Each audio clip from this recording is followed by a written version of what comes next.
This episode of the Aaron Cohen Show is brought to you by the Cherries Deep Concealment Holster. Same holster I trained Keanu on for the John Wick franchise. This thing runs below the waistband, or BWB. It's never going to fall off you, and zero digging into your gut while seated. Also, lightning fast draw with just a little bit of practice. Go to cherriescounterterror.com and carry with comfort and proper concealment.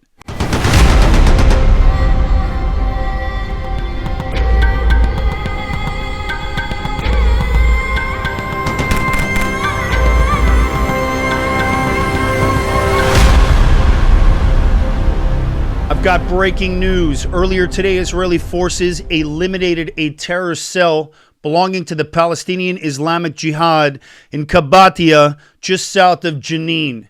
The operation was part of an ongoing counterterrorism effort across the West Bank, which left 3 terrorists dead, including the primary target, Raed Hanesha, a known terrorist operative responsible for shooting and bombing attacks against Israeli civilians and soldiers. Here's what we know. Special operations forces from Israel's border police from the Yamas unit entered Kabatia to arrest Raed Hanesha, a 24-year-old member of the Palestinian Islamic Jihad terrorist group. And according to the IDF, Hanesha was previously imprisoned for terrorism and has been involved in multiple shootings and bombing attempts targeting Israeli civilians and soldiers. And upon arrival, Yamas Special Operations soldiers came under fire from Hanesha and 2 additional terrorists inside that structure. Have a look.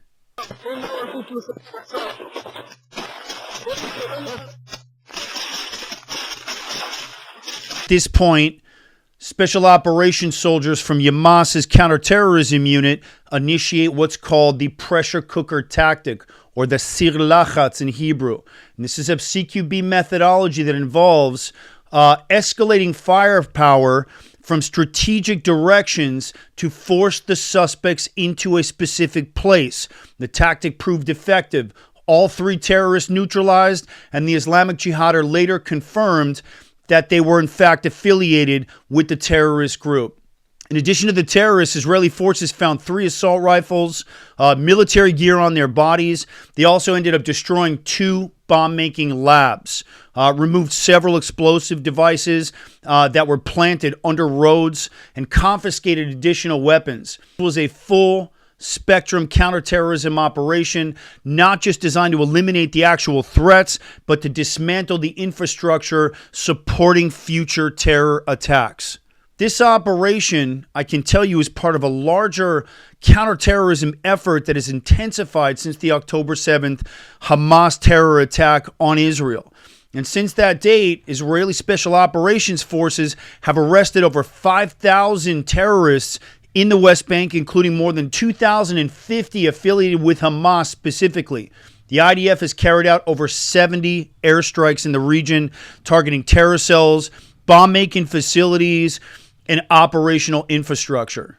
And while the Palestinian Authority's health ministry reports 716 Palestinian deaths during this period, the IDF has confirmed that the majority were actual terrorist combatants.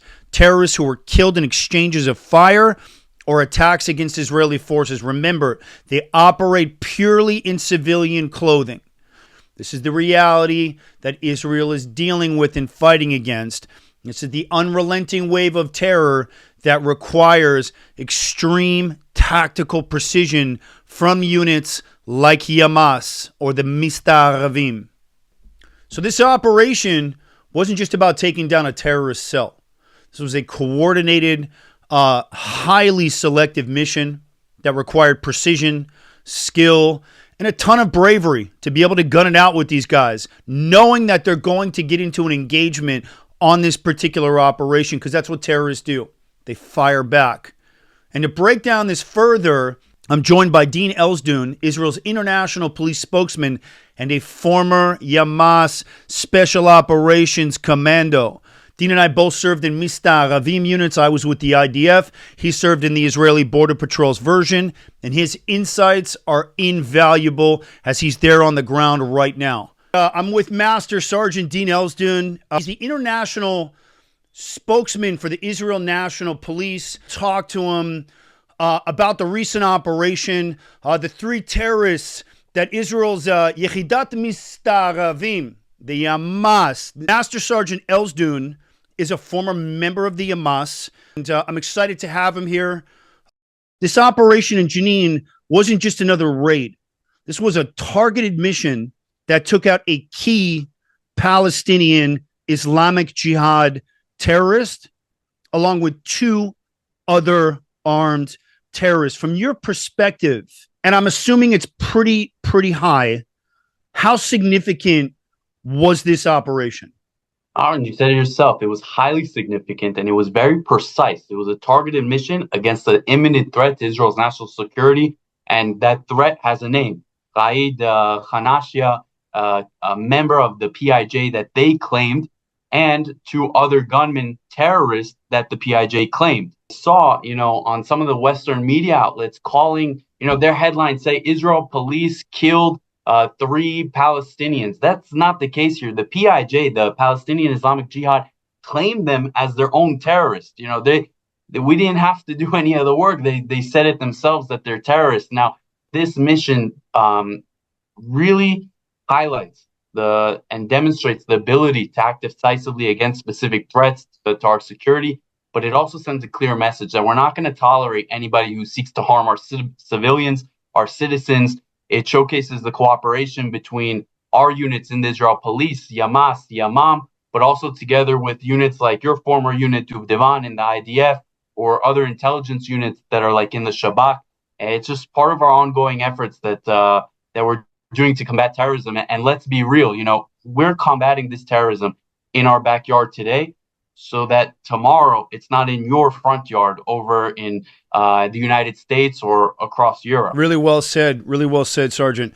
Raid Hanesha was a known operative involved in multiple attacks and was reportedly planning more. Can you shed some light on the intelligence that led to this raid, and what made him such a high-value target that you would want to dispatch the Yamas, which is, in my opinion, a tier 1 asset? In fact, I don't really think that there's any units like the Yamas or like 217 or like Duvdevan in any other country. I mean, there's plainclothes units and there's undercover units, but that are specifically wrapped around counterterrorism outside the CIA's Special Activities Division.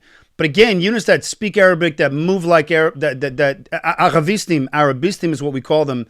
Can you tell me if there was any specific intelligence that led to the activation of Yamas for this particular takedown with Hanesha? I just want to point out that there might be other units like, Yamas or 217, but there's no other units that work as much as we do, as much as the border polices or the IDF units of the Mistaravim. Yeah, it's busy. It's nonstop. Yeah, it's nonstop. It really is. And the missions that we hear about are really just a drop in the bucket because they're nonstop. Some we make public, some we keep under wraps so that we can keep exposing more of these cells without hindering that the intelligence efforts. But here we knew that Raid was a high value target because of his extensive involvement in terror activities. He had previously served in the Israel prisons for terror activities, and we know was involved in shootings and bombing against our security forces. So I can't divulge specific intelligence details, but I can say that through our capabilities and through our continuously evolving intelligence efforts, we assessed that he was a credible threat. We assessed that he was going to be an imminent threat to our civilians inside of Israel. And so we had to act fast. We had to act decisively. And it's worth noting that when we did go to apprehend him, obviously you saw from the video, he opened fire against our forces and we were forced to eliminate him. We had to act accordingly, but we did recover 3 M16s and additional combative material equipment, which underscores that he was a real imminent threat, along with the 2 other terrorists, to our civilians. It's really interesting that you said that. you acknowledged that as soon as the Yamas team got there, there was an engagement. This particular Raid Hanesha, actively engaged. The people that he was with were actively engaging. I don't think people understand that when you're dealing with units like the Mistaravim units, whether it's the IDF version, the Yamas version, the whatever, the police version, it's a very kinetic unit that gets into it very more often than not, where the terrorists will shoot back. And that informs, and I want to be careful with this with tactics, but I do want to touch on it a little bit. That does inform the types of tactics that we train in, or that units like Yamas deploy when they're out there on the day. And we saw from that video footage, which I played here in this episode, how kinetic, how intense that shootout was. There's a particular type of CQB that we train in. Sir Lachatz, or what we call Sir Lachatz, that pressure cooker style of close quarters battle. I certainly have, I've been pretty vocal about it. I train law enforcement here in the United States and work in law enforcement and have been for almost 16 years. And that method of CQB is a lot safer. And when I bring it to them, it's, guys, you're going to get shot at when you're dealing with a terrorist style threat. You're going to get shot at. You're not running into those rooms. Forget it. Now, I can get into this for hours and have this discussion, but can you talk a little bit about the pressure cooker style CQB that we saw in the video? Yamas has different nuances than Duvdevan. Can you talk a little bit about that? And when you guys do put that out publicly to the media, what are you referring to specifically when you say that Sir Lachatz or pressure cooker style tactic? Can you talk to that a little bit?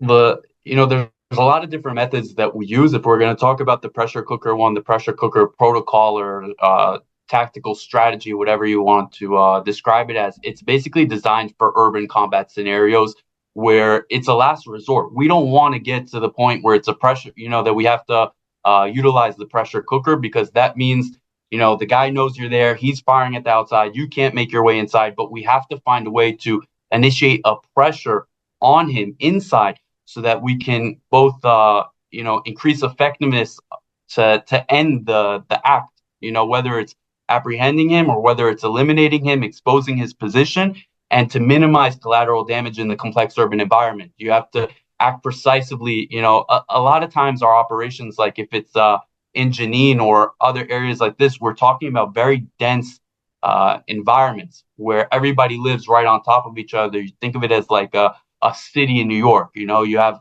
the houses are right next to each other, but the roads are a lot thinner.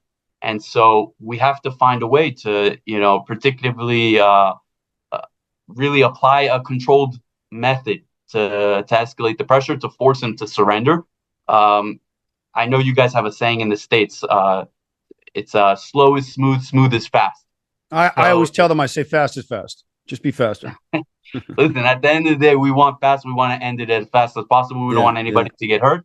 At least our guys, we don't want them to get hurt. If somebody's shooting at us, we're going to act accordingly and appropriately. But this is our balance of operational effectiveness and ethical considerations in a challenging environment. If I'm going to describe how the pressure cooker goes, we're at the point, we're on the house, they're shooting from the window or from wherever it is. We understand that we can't go inside. We're not going to send a dog inside. The dog's just going to die. That's not, going to be effective. We then completely close off the house. Okay. And slowly, we raise, the pressure on him. So whether it's, the guys from each hour of the house, whether it's 6, 9, 12, 3, shooting at the house, letting them know, hey, we're here, you can't get out. And then it moves up, to an explosive. And then it moves up to a D9, which is the IDF's large bulldozer, to bring the house down on him. Mm-hmm. Whatever it takes to basically essentially let him know, hey, you're trapped. You have no other option but to give up.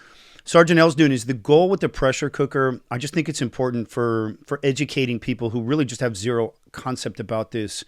about this conflict, about the culture of terrorism, about how it informs tactics. The pressure cooker essentially was designed to reduce risk to the operators, to the officers in this case, the police officers who are serving this high-risk warrant. The goal here is to capture this guy and bring him in alive. Most of the time, they'll gun it out. These guys don't want to be taken alive. For them, martyrdom is a better life. It's cooked and baked into the extreme fanaticism of the sect of Islam that they practice. And that's what spawned Hamas. It's what spawns Islamic Jihad. It's what spawns ISIS. And they're all part of the same evil, if you will. So that pressure cooker is designed to get that terrorist out alive if possible and as safely as possible. But if you get into a situation where he just will not surrender, this is a method to be able to at least give him the option to come out.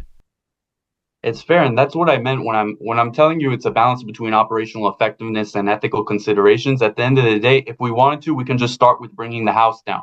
But that's not the goal. The goal is to apprehend him. We want him to stand trial. We want to bring him through the criminal justice system.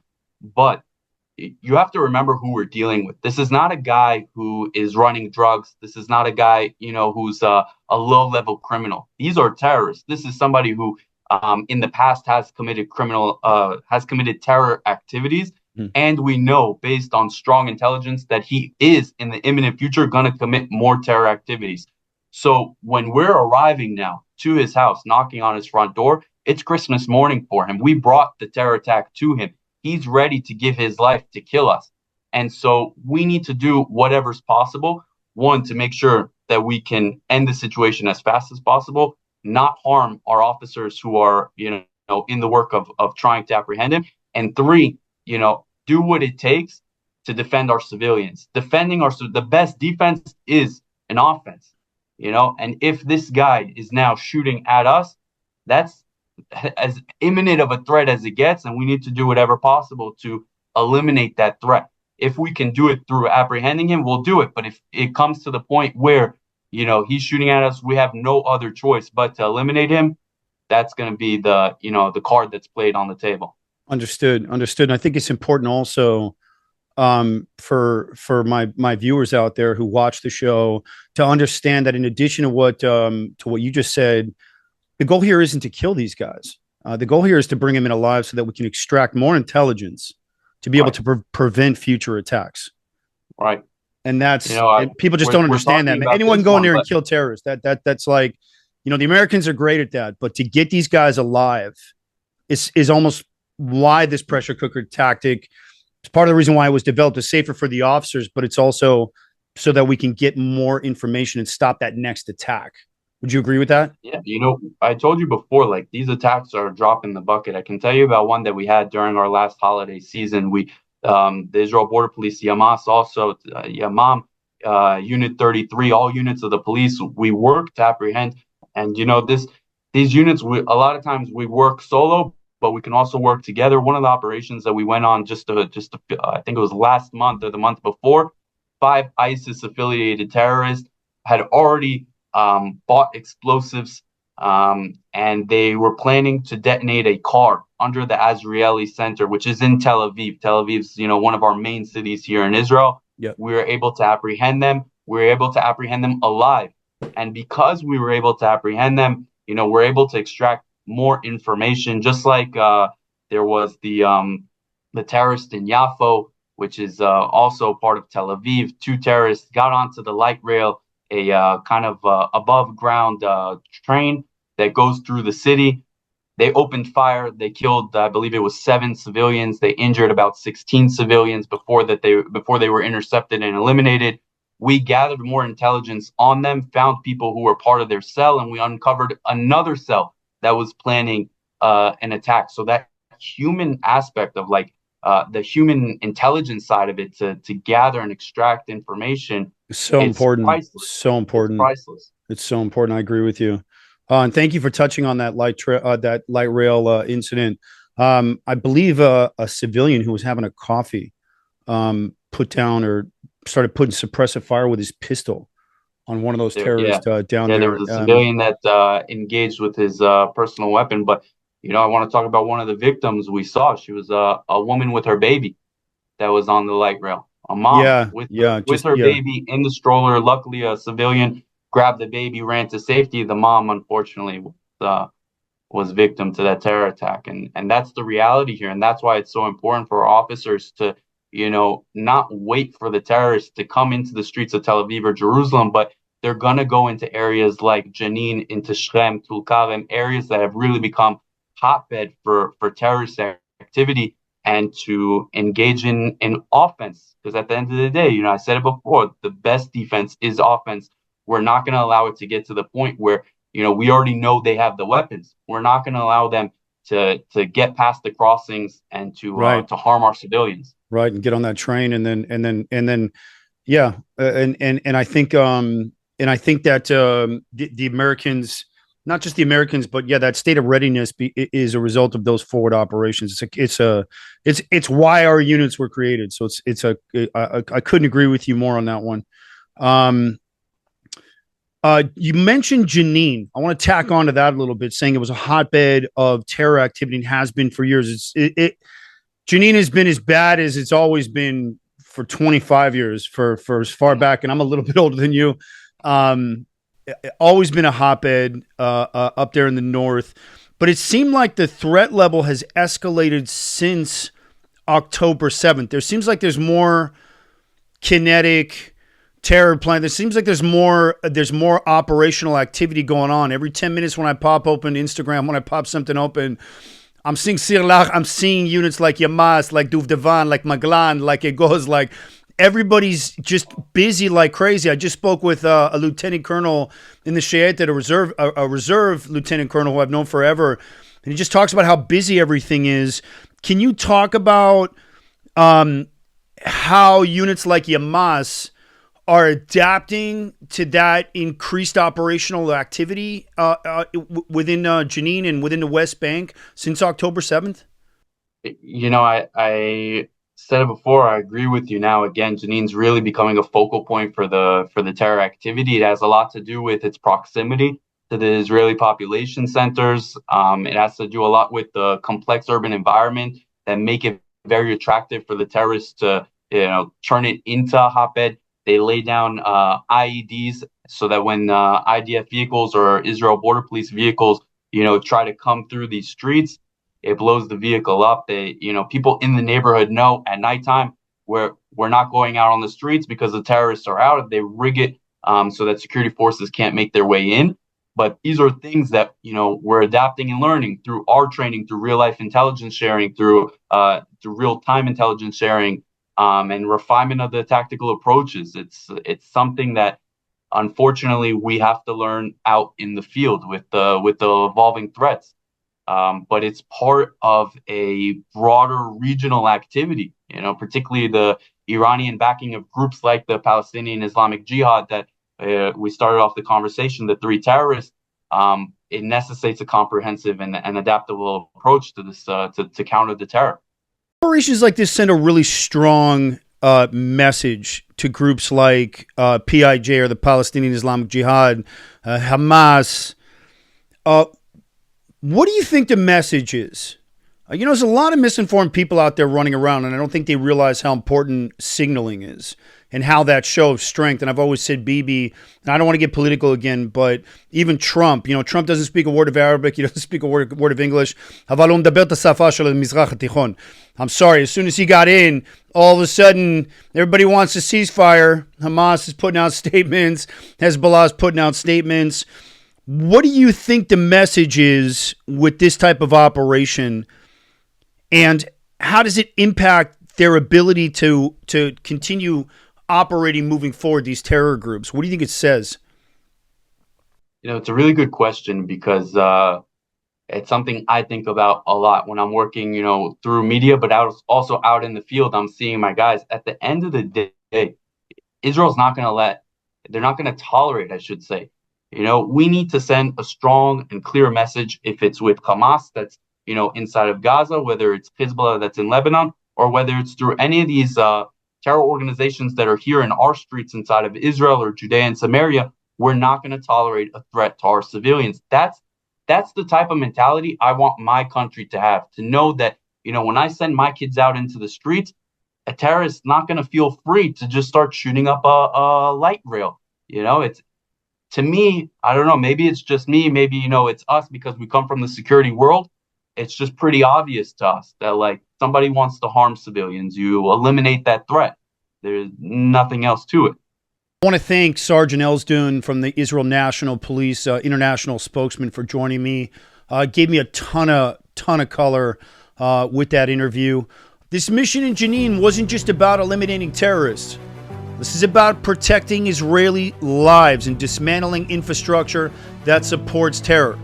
And as Dean just shared, operations like these are a testament to that really high level of training that these Mistaravim, or this Yamas unit, undergoes to be able to carry out that precision operation and the professionalism that's required to be able to take out these terrorist threats. And Yamas once again proved why it's one of the most effective counterterrorism units on the planet.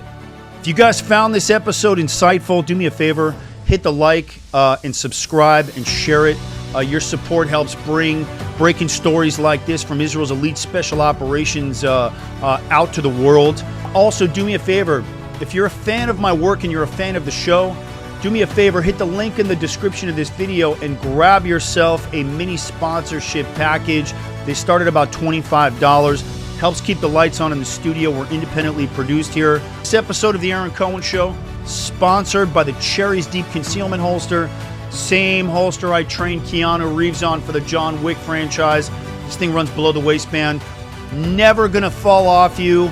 A lightning fast draw with just a little bit of training and zero digging into your gut when seated.